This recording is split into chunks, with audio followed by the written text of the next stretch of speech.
అల్లర్లపై SIT ప్రాథమిక నివేదిక సిద్ధమైంది. కాసేపట్లో డీజీపీని కలిసి సిట్ బృందం ఈ నివేదికను అందించనుంది. సాయంత్రం సీఎస్ ద్వారా సీఈఓ, సీఈసీకి ప్రాథమిక నివేదిక అందించనున్నారు. పూర్తిస్థాయి నివేదిక ఇచ్చేందుకు సిట్ గడువు కోరింది.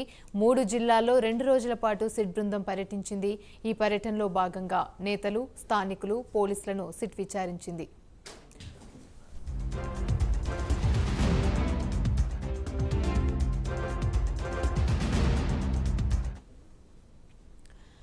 SIT team chief IG Vineet Brijlal నేతృత్వంలో 13 మంది సభ్యుల బృందం పల్నాడు, అనంతపురం జిల్లాలో దర్యాప్తు చేశారు.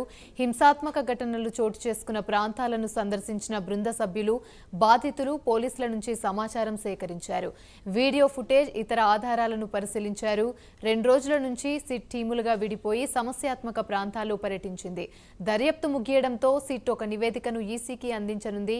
సిట్ నివేదిక ఆధారంగా ఈసీ తదుపరి చర్యలు తీసుకోనుంది.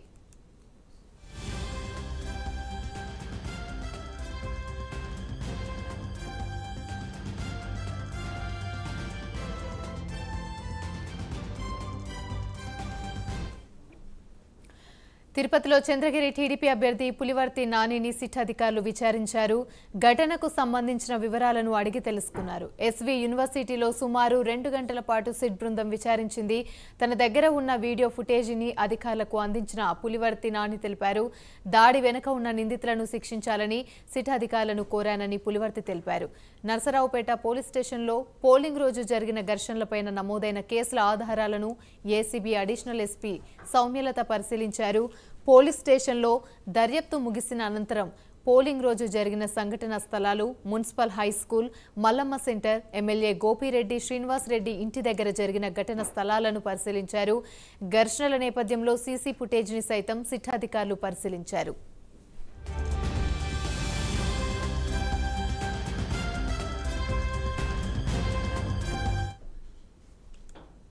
పల్నాడు జిల్లా గురజాల నియోజకవర్గంలోని దాచేపల్లిలో సిట్ బృందం పర్యటించింది.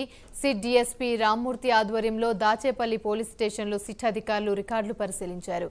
దాచేపల్లి, మాచవరం మండలంలో పోలింగ్ రోజున జరిగిన అల్లర్లపై దాచేపల్లి పోలీస్ స్టేషన్లో నమోదైన కేసు వివరాలను సీఐ సురేంద్రబాబు నుంచి సిట్ బృందం తెలుసుకుంది.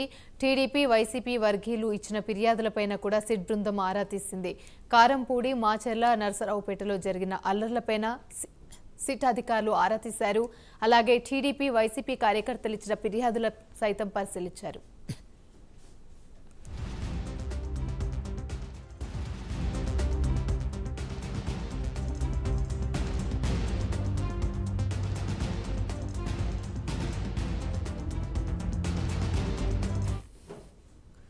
తాడిపత్రిలో హింసాత్మక ఘటనలు జరిగిన ప్రాంతాన్ని పరిశీలించిన సిట్ బృందం పోలింగ్ రోజున జరిగిన అల్లర్లు, మాజీ ఎమ్మెల్యే జేసీ ప్రభాకర్ రెడ్డి, ఎమ్మెల్యే పెద్దారెడ్డి మధ్య జరిగిన వివాదంపై వివరాలు సేకరించింది. ఇప్పటి వరకు తాడిపత్రిలో జరిగిన అల్లర్లపై భాగంగా 575 మందిపై పోలీసులు కేసు నమోదు చేశారు. అల్లర్లకు సంబంధించి 120 మందిని అరెస్ట్ చేసిన పోలీసులు ఉరవకొండ కోర్టులో వారిని హాజరుపరిచారు. అనంతరం కడప జైలుకు 90 మందిని రిమాండ్కు పంపారు. అల్లర్లలో పాల్గొన్న మిగతా వారిని పట్టుకునేందుకు పోలీసులు ప్రత్యేక బృందాలుగా విడిపోయి తాడిపత్రి పట్టణంతో పాటు నియోజకవర్గంలోని పలు గ్రామాల్లో గాలిస్తున్నారు.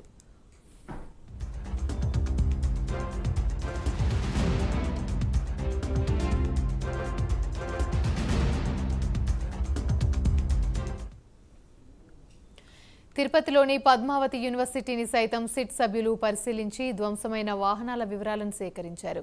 చంద్రగిరి టీడీపీ అభ్యర్థి పులివర్తి నానిపై హత్యాయత్నం ఘటనా స్థలాన్ని పరిశీలించారు. స్ట్రాంగ్ రూమ్ సమీపంలోని ఆయుధాలు రావడంపై పోలీసులను ప్రశ్నించారు. రామిరెడ్డి, కూచవారిపల్లిలోను పర్యటించిన సిట్ బృందం రాళ్లదాడి జరిగిన టీడీపీ, వైసీపీకి సంబంధించిన నేతల ఇళ్లను పరిశీలించి వివరాలు సేకరించింది. నర్సరావుపేట రూరల్ పోలీస్ స్టేషన్లో సిట్ అధికారులను మంత్రి అంబటి కలిశారు. సత్తెనపల్లిలో జరిగిన అల్లర్లపై విచారణ చేయాలని కోరారు.